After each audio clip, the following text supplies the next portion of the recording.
Hello students and welcome to the class. So बच्चों कैसे हो आप? I hope you all are very good. So बच्चों हमने अब तक क्वेश्चन नंबर 10 सॉल्व कर लिए थे एक्सरसाइज 1.1 के। अब हम जो क्वेश्चन सॉल्व करेंगे वो इसके आगे सॉल्व करेंगे, क्वेश्चन नंबर 11 और सो ऑन। ठीक है। So question number 11 is show that the relation are in the set ए। कोई सेट ए है जिसमें क्या है, पॉइंट्स इन द प्लान। कोई सेट ए है जिसमें प्लान में पॉइंट्स दे रखे हैं, पॉइंट्स इन प्लान। सिंपली ऐसे लिख सकते हैं, पॉइंट्स इन प्लान। ठीक है, प्लान में बहुत सारे पॉइंट है। गिवन बाय जो रिलेशन दे रखा है, रिलेशन इज सच दैट कि जो पी क्यू दे रखे हैं, क्या P Q, P coma Q इस तरीके से दे रखे हैं कि distance of point P from the origin is the same as distance from the point Q from the origin. यानी कि ओरिजिन को अगर हम ओ सपोज करें तो O P is equal two O Q कह सकते हैं इसको। इस तरीके से दे रखे हैं कि डिस्टेंस क्या है दोनों की सेम है, या फिर लिख दो इसको पूरा लिख दो कि लिखना distance of point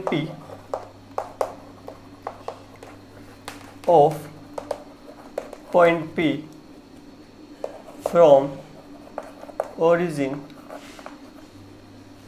is same as distance of point Q from origin. Okay, कैसे कि हमने कोई प्लान, ये कोई प्लान में कोई पॉइंट है, ये पॉइंट पी है, ये पॉइंट क्यू है। ठीक है, ये आ गया ओरिजिन ओ सपोज करा, तो इसकी और इसकी डिस्टेंस क्या सेम दे रखी है। क्या है इसकी डिस्टेंस सेम दे रखी है। इस तरीके से इसमें क्या रिलेशन डिफाइन किया हुआ है। सो हमको क्या करना है, इसे फाइंड करना है कि इक्विवेलेंस रिलेशन है नहीं है। And then further show that the set of all points related two point P does not equal to 0 0। यानी कि पी के जो कोऑर्डिनेट है वो सेंटर के कोऑर्डिनेट नहीं है, यानी कि 0,0 नहीं है। 0,0 किसका होते हैं, ओरिजिन के कोऑर्डिनेट।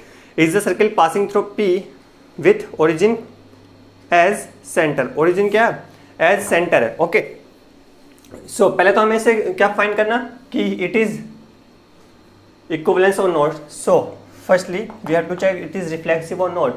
अब देखो रिफ्लेक्सिव के लिए क्या कहेंगे हम, OP is equal to OP आ जाएगा, कह सकते हैं ना। OP is equal to OP यानी कि P की जो डिस्टेंस है O से वो तो एक दूसरे के इक्वल रहेगी ना। यानी कि डिस्टेंस ऑफ पॉइंट P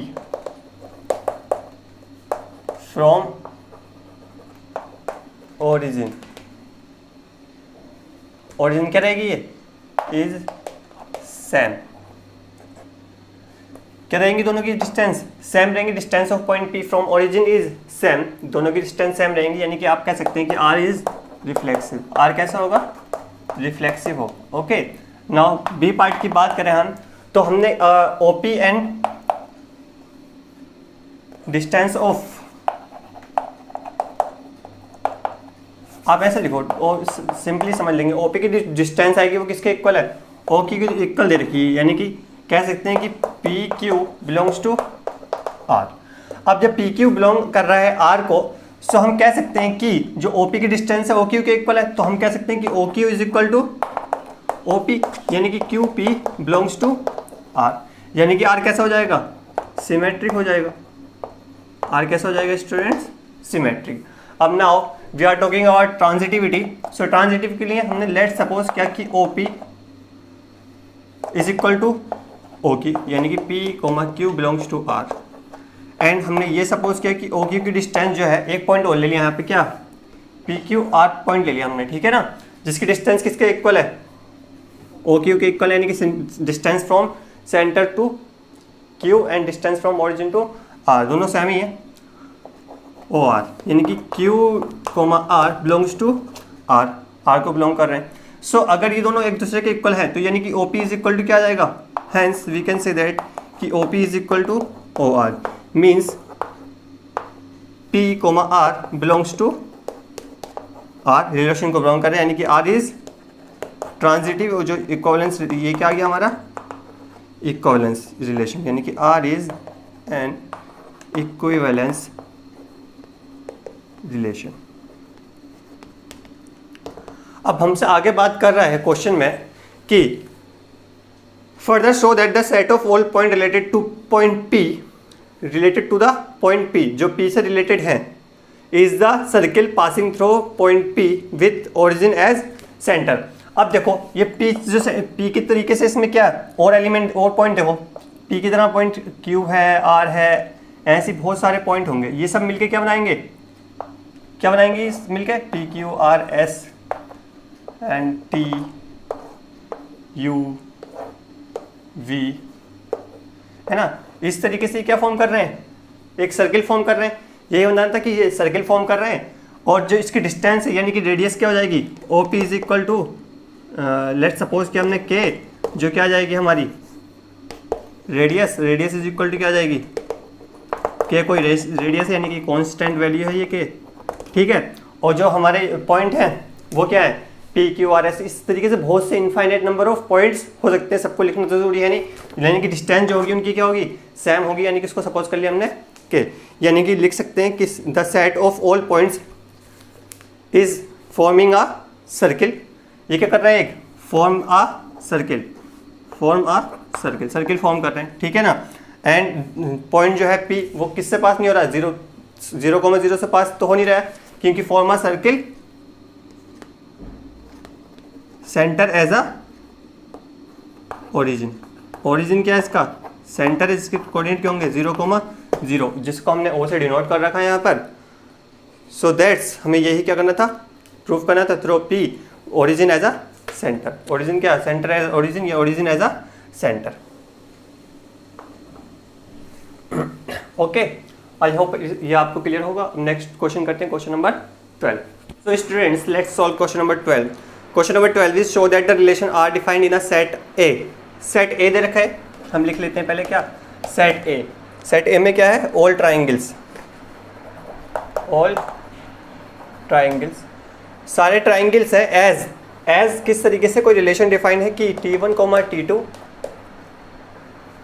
जहाँ पे T1 एंड T2 जो है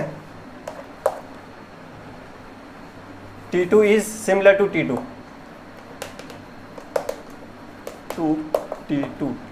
T1 किसके सिमिलर है T2 के सिमिलर दे रखा है।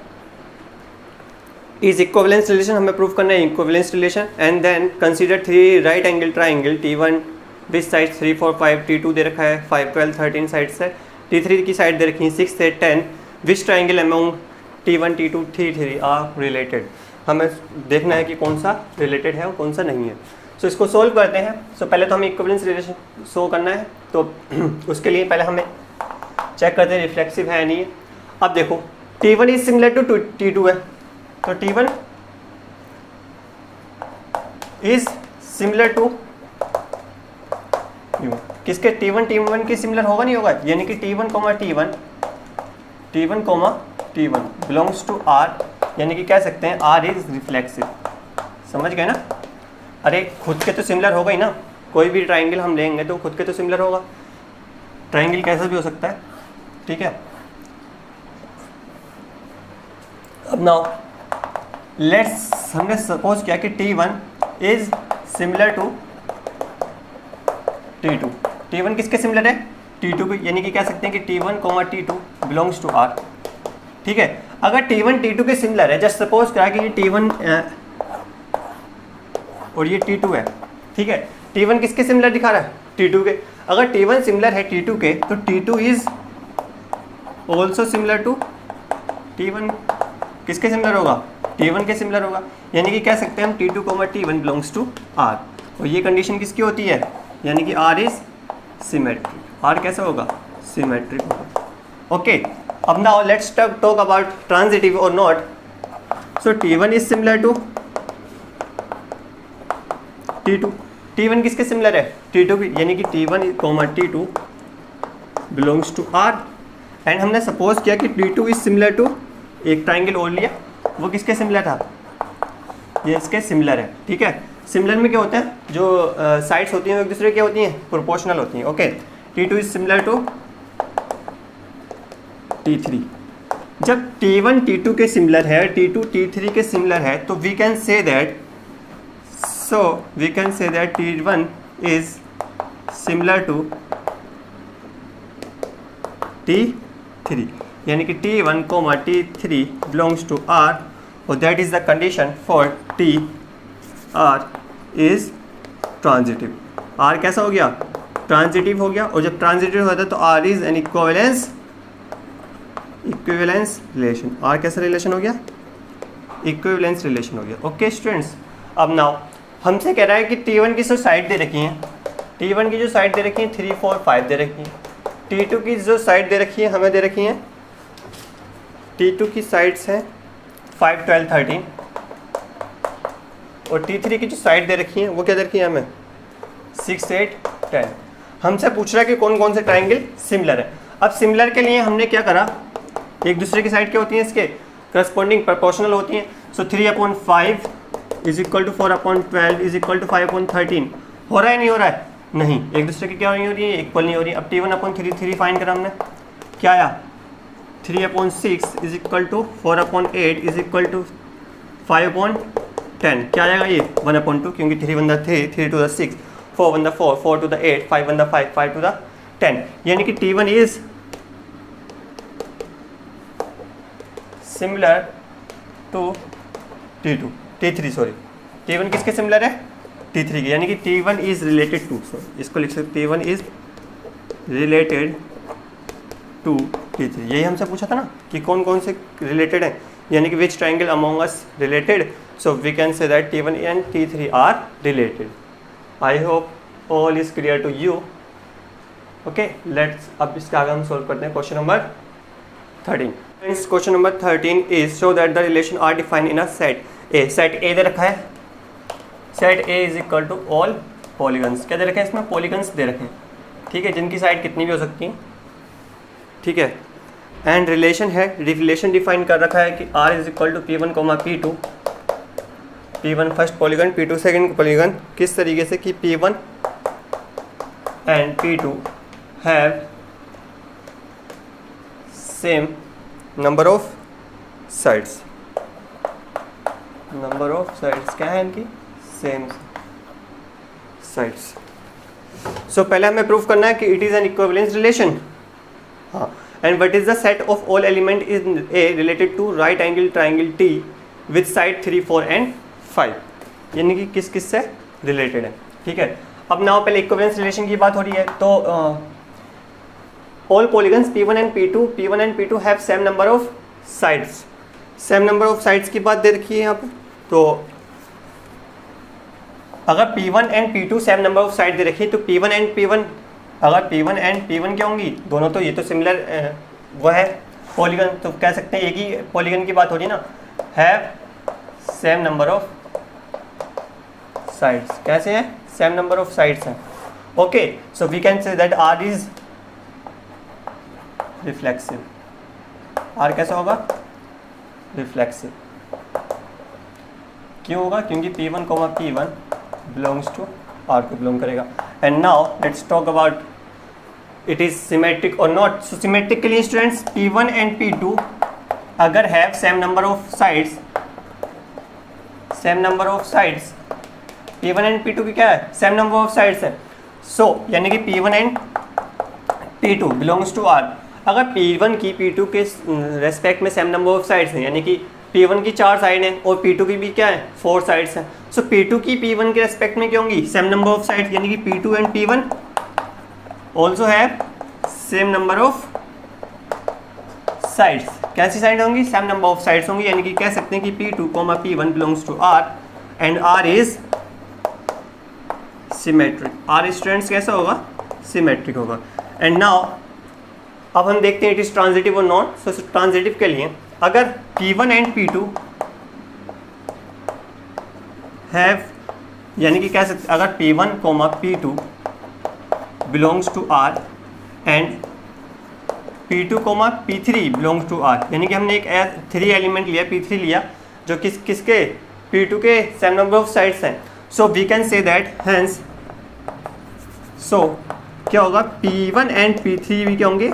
सेम नंबर ऑफ साइड होंगे. यानी कि कह सकते हैं कि P1 and P3 also have same number of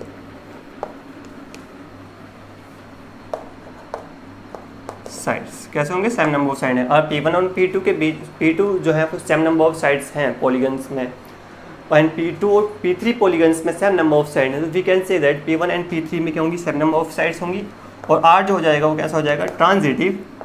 और इसी के साथ हम कह सकते हैं कि R ट्रांजिटिव हो गया तो R is an equivalence relation. Relation कैसा हो जाएगा, ये इक्विवेलेंस रिलेशन हो जाएगा। ओके, अब बात हो रही है नेक्स्ट पॉइंट में कि what is the set of all element in A related to right angle triangle T. जैसे सपोज करो ये सारे के सारे क्या फॉर्म कर रहे हैं, टी ट्राइंगल्स फॉर्म कर रहे हैं, यानी कि जितने भी ये रिलेशन दे रखा है सब में क्या है, सेम नंबर ऑफ साइड यानी कि टी हैं, ठीक है, यानी कि ट्राइंगल फॉर्म कर रहे हैं। सो ट्राइंगल अगर फॉर्म कर रहे हैं, what is the set of all element in A, यानी कि जो सेट होगा, यानी कि all element in A is a set of triangle. किसका सेट बना रहे होंगे, ट्राइंगल का बना रहे होंगे। क्यों बना रहे होंगे, देखो what is the set of all element in A related to right angle triangle T, यानी कि right angle triangle T with side 3, 4 and 5 से रिलेटेड है। सो अगर 3, 4 एंड 5 से रिलेटेड होंगे ट्राइंगल, तो सारे के सारे जो एलिमेंट होंगे वो क्या होंगे, रिलेटेड होंगे किससे, एक दूसरे से। तो यानी कि क्या होंगे, all element in A is a set of triangles. किसका सेट होंगे, ट्राइंगल्स का सेट होंगे, यानी कि set A is a set of triangles. हमें शो करना था। आई होप ये आपको अच्छे समझ में आया हो। अब हम चलते हैं क्वेश्चन नंबर 14। तो क्वेश्चन नंबर 14 हम स्टूडेंट्स कल के पीरियड में करते हैं। ओके, टिल देन रिवाइज करना, टेक केयर, बाय। और लास्टली यही कहना चाहते हैं, चैनल को लाइक और सब्सक्राइब बच्चों ज़रूर कर देना। ओके।